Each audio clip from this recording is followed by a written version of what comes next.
Voy a hablar un poco del transporte de hidrógeno. El transporte de hidrógeno va a suponer un coste adicional a ese hidrógeno renovable, que a ver si llegamos a ese precio que quería Marta. Seguro que sí. Todo es cuestión de economía de escala. Pero bueno, el transporte va a ser un problema importante, ya lo es. Sabéis que existe una nueva estrategia, que es hacer un hidroducto enorme, ¿no?, que va a conectar desde el sur de España al norte de Europa, pasando por el Mediterráneo y conectando Barcelona con Marsella. Este es un proyecto de país, pero yo voy más allá. Yo quisiera hablar de cómo llevar desde un productor a un consumidor o desde un productor a varios consumidores ese hidrógeno gaseoso, ese hidrógeno verde. Existe ese desafío de el contexto de mercado es producimos un hidrógeno verde, pero hoy por hoy tenemos que estar siempre cerca de los consumidores, esa es la idea. El off-taker necesita un suministro fiable, no podemos estar pensando si el camión llega o no llega, o qué pasará con ese transporte de hidrógeno que tiene que llegar a mi planta, que probablemente sea de un proceso continuo y no puede dejar de llegarnos al consumidor. Ese transporte entre consumidor y producción va a ser muy importante, va a ser crítico hoy en día, y la tubería, pensamos desde nuestra ingeniería, que va a ser la solución más adecuada para solucionar este problema. Esta tubería que nosotros llevamos en marcha y estamos poniendo en marcha en el mercado es una tubería que va dentro de una tubería, es decir, la tubería que lleva el hidrógeno es la tubería verde que veis en la foto, y una tubería externa de color blanco, en este caso, es una tubería que rodea la tubería de carrier, la tubería que transporta el hidrógeno, y entre ambas introducimos un gas inerte que es el nitrógeno, porque asumimos y se asume que en todo material el hidrógeno, al ser una molécula tan pequeña, va a difundir, se va a escapar. Entonces, para darle seguridad a ese transporte y un control y monitorización continua, instalamos una serie de sensores a lo largo de toda la tubería para detectar si existe o no existe difusión del hidrógeno hacia el exterior del carrier, de esa tubería de transporte. En definitiva, se trata de transportar con seguridad. Y hablamos de material diferente al acero. El acero, como sabéis, o deberíais saber, sufre de fragilización. El hidrógeno, al ser una molécula tan pequeña, atraviesa cualquier cristal, atraviesa cualquier material. Y lo que hemos hecho con este material es tratar de que esa difusión sea la mínima, y con esa doble tubería y de esos sensores lo que tratamos es de controlar en todo momento la difusión que se está produciendo, para controlarla y para evitar ningún problema de seguridad respecto al hidrógeno. Esta es un poco cómo se construye la tubería, que sufre cero corrosión por fragilización, que es más barato que la producción de acero inoxidable para el transporte de hidrógeno. El tiempo de instalación es muchísimo más rápida y certificado por ASME B31.12, se le da una vida útil prolongada de más de 50 años de vida. Estas son especificaciones técnicas habituales. Es una línea termoplástica que tiene un rango de operación entre menos 34 y 95 grados, con lo cual estamos perfectamente útiles para cualquier aplicación en cualquier temperatura. Una presión máxima de operación de 241 bar, ciclo de vida de diseño de unos 50 años. Va en carretes, parecido a los cables de alta tensión, con lo cual su instalación es muy sencilla. Puede llegar a carretes de hasta 2.700 metros de longitud. Cada 2.700 metros se hace una soldadura para poder llegar a kilómetros de distancia. Y bueno, ejemplos de hoy ya instalados, pues de 63 milímetros o 119 milímetros de diámetro, que son suficientes para transportar varios miles de kilos por hora, dado que el hidrógeno es una molécula muy pequeña. En nuestros estudios hemos hecho análisis de difusión a través de la pared de la tubería carrier, y hemos observado que aproximadamente en 7 días podemos llegar al límite mínimo de inflamabilidad del hidrógeno, que está en torno a 4% en aire, de manera que esas 40.000 ppm, pues hay que diluirlas, y lo que hacemos es inyectar nitrógeno como gas inerte para diluir esa posible difusión, esa posible salida del hidrógeno hacia el exterior. Y lo que hacemos es barrer con nitrógeno, controlándolo siempre en todo momento y monitorizándolo 24/7 con sensores a lo largo de toda la tubería.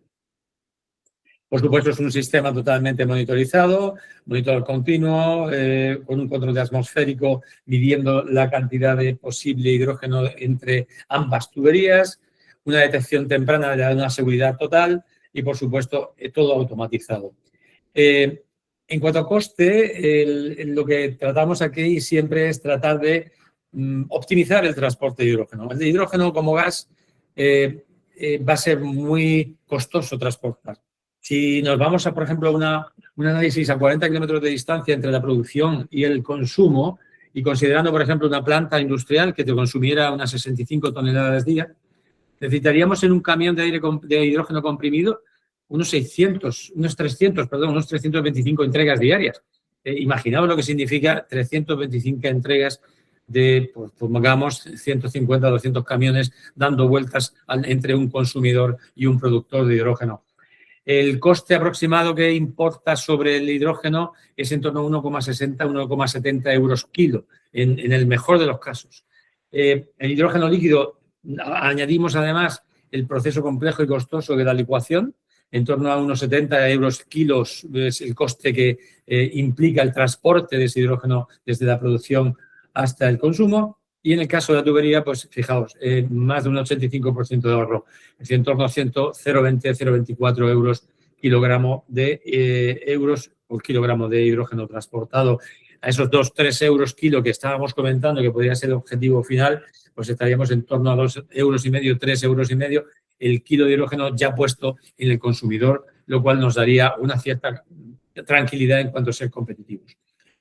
Eso es un poco redundando también en el CAPEX. El CAPEX frente a la instalación de tubería de acero también se reduce enormemente. Según el modelo de instalación que ahora os presentaré, podemos llegar a un 60% de ahorro frente a la instalación de tubería de acero. Aquí veis los modos de trabajo. En el fondo, tú puedes instalar la tubería desde cero, enterrada en una zanja. Podemos aprovechar la existencia de una tubería existente y meter dentro esta tubería. Como hemos dicho antes, la tubería de hidrógeno no tiene por qué ser muy amplia en diámetro. Con un diámetro pequeño somos capaces de mandar muchos miles de kilos por hora a través de esa tubería. Podemos aprovechar derechos de paso de otras tuberías existentes, con lo cual, al no ser una tubería excesivamente grande en diámetro, podemos aprovechar ese espacio, incluso meterla dentro de una tubería de acero. En el caso de que queramos, por ejemplo, compartir el paso del gas natural, que tiene una tubería de 40 pulgadas, pues meter una tubería de 3, 8, 6 pulgadas dentro de la tubería de gas natural. Y en ese caso, incluso, si hay difusión de gas de hidrógeno hacia el gas natural, pues no habría problema porque, en cierto modo, el gas natural ya lleva de por sí cierta cantidad pequeña, pero muy pequeña, pero de hidrógeno. Por tanto, menos coste de instalación, más rápido, 3 veces más rápido su instalación, 3 veces menos tiempo para instalar, menos emisiones de CO2 en su vida útil y en su producción, vida útil de más de 50 años y está certificado por la ASME B31.12.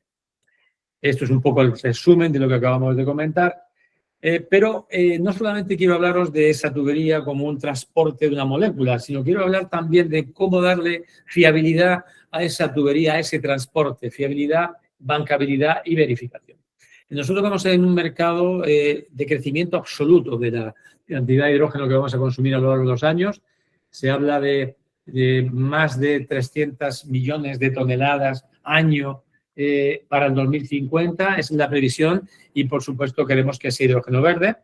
Queremos además cumplir con la normativa existente en cada país, la normativa del crédito fiscal de Estados Unidos o la RFNBO en la Unión Europea y otras muchas. Entonces, tenemos que encontrar de qué manera asegurar, garantizar que el hidrógeno es renovable, tanto si viene del productor directo hacia el consumidor o si ha sido transformado ese hidrógeno renovable en una molécula diferente, como puede ser el amoníaco, que bien nos hablaba Raúl, o bien metanol u otros carriers que vamos a ir viendo a lo largo de la industria en los próximos años.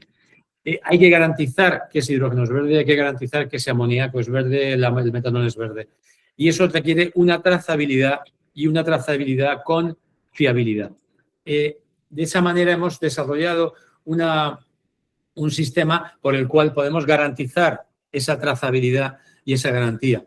En cierto modo, hay un desafío físico, que es el transporte como átomo, como molécula, el transporte de los átomos, y el transporte digital, que es decir, oye, dame confianza y valor, porque luego el banco, la bancabilidad va siempre en función de la seguridad que le das a la producción de ese hidrógeno y a su transporte, y que garantices que ese hidrógeno es verde y renovable. En cierto modo, ocurre muchas veces que los proyectos no son financiables por cierta incertidumbre de la origen del hidrógeno. Es verdad que es verde, no es verde.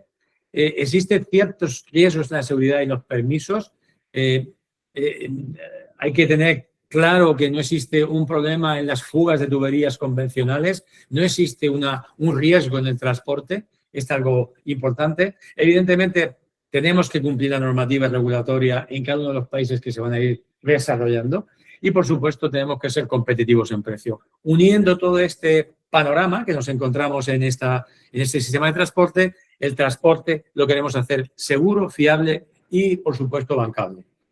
En cierto modo, lo que creamos es un sistema por el cual existen varias capas en la que en la primera capa lo que hacemos es unos sensores que miden, que certifican los datos en tiempo real en cada punto de inyección y extracción, donde inyecto por la producción, donde extraigo por el consumo. Una capa de validación donde veo las credenciales de cada uno de los participantes y monitorizamos los datos en tiempo real con ciertos umbrales para garantizar la integridad del producto, para garantizar que el producto, en cierto modo, es verde y renovable. Una capa de datos que crea registros digitales. Evidentemente, pueden ser registros digitales que hayamos generado en ese momento o podemos tener registros digitales ya existentes que también se pueden añadir a esta capa de datos. Y, por supuesto, la capa final de liquidación. Es donde yo digo, bueno, pues he vendido tantos kilos a un consumidor que aunque yo he transformado en amoníaco verde, lo tengo controlado y voy a cobrar tantos kilos a tantos euros el kilo.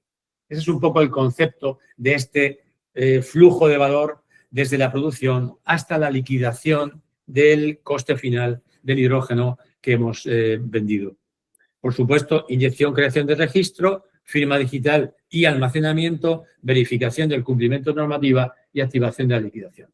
En cierto modo, es un impacto transformador, un círculo virtuoso de valor, donde lo que tratamos es que aceleremos el proceso de fabricación de hidrógeno renovable, el uso de ese hidrógeno renovable, el transporte seguro, transporte competitivo y, por supuesto, dentro de una garantía de origen, garantía de cumplimiento del cumplimiento regulatorio para que no haya dudas en el sistema y el sistema sea bancable y seguro a lo largo de toda su cadena de valor. Podemos encontrarnos, evidentemente, como podéis imaginar, que nosotros podemos producir la molécula de hidrógeno, la puedo transportar, puedo generar un registro y puedo generar una factura, vamos a llamarle así por entenderlo, de ese hidrógeno vendido. Pero es que el hidrógeno puede ir en un proceso de conversión que, como bien comentaba, por ejemplo, Raúl, pues podemos producir amoníaco verde, podemos producir otros líquidos orgánicos que pueden servir de carrier, podemos producir metanol, que también tienen que tener su cuota de facturación y verificación de que el hidrógeno es verde y, por tanto, el producto final orgánico que sea convertido también es verde. En todos los casos sería lo mismo, la misma situación, tanto en reconversión, en unidades de conversión, como en unidades de producción, por ejemplo, de combustibles sintéticos, como es el metanol verde o como es el SAF, el combustible de aviación, que probablemente sea el combustible que más se imponga en la aviación civil. Y poco más quería comentaros. Evidentemente es un sistema que está diseñado para que sea en un mercado global, cumpliendo con la normativa existente hoy por hoy, que sobre todo es la de Canadá, la de Clean Hydrogen Investment Tax Credit, o la 45V del Tax Credit de Estados Unidos, la RFNBO de Europa, la de Australia, que es el garantía de origen. En Japón también existe su certificado, su guía de certificación, y en Corea del Sur, que son los países y zonas del mundo que más activamente están funcionando hacia el hidrógeno. No quiero alargarme más, me gustaría poder quedarme 5 minutos con vosotros en las preguntas que podáis tener y muchísimas gracias por vuestra atención.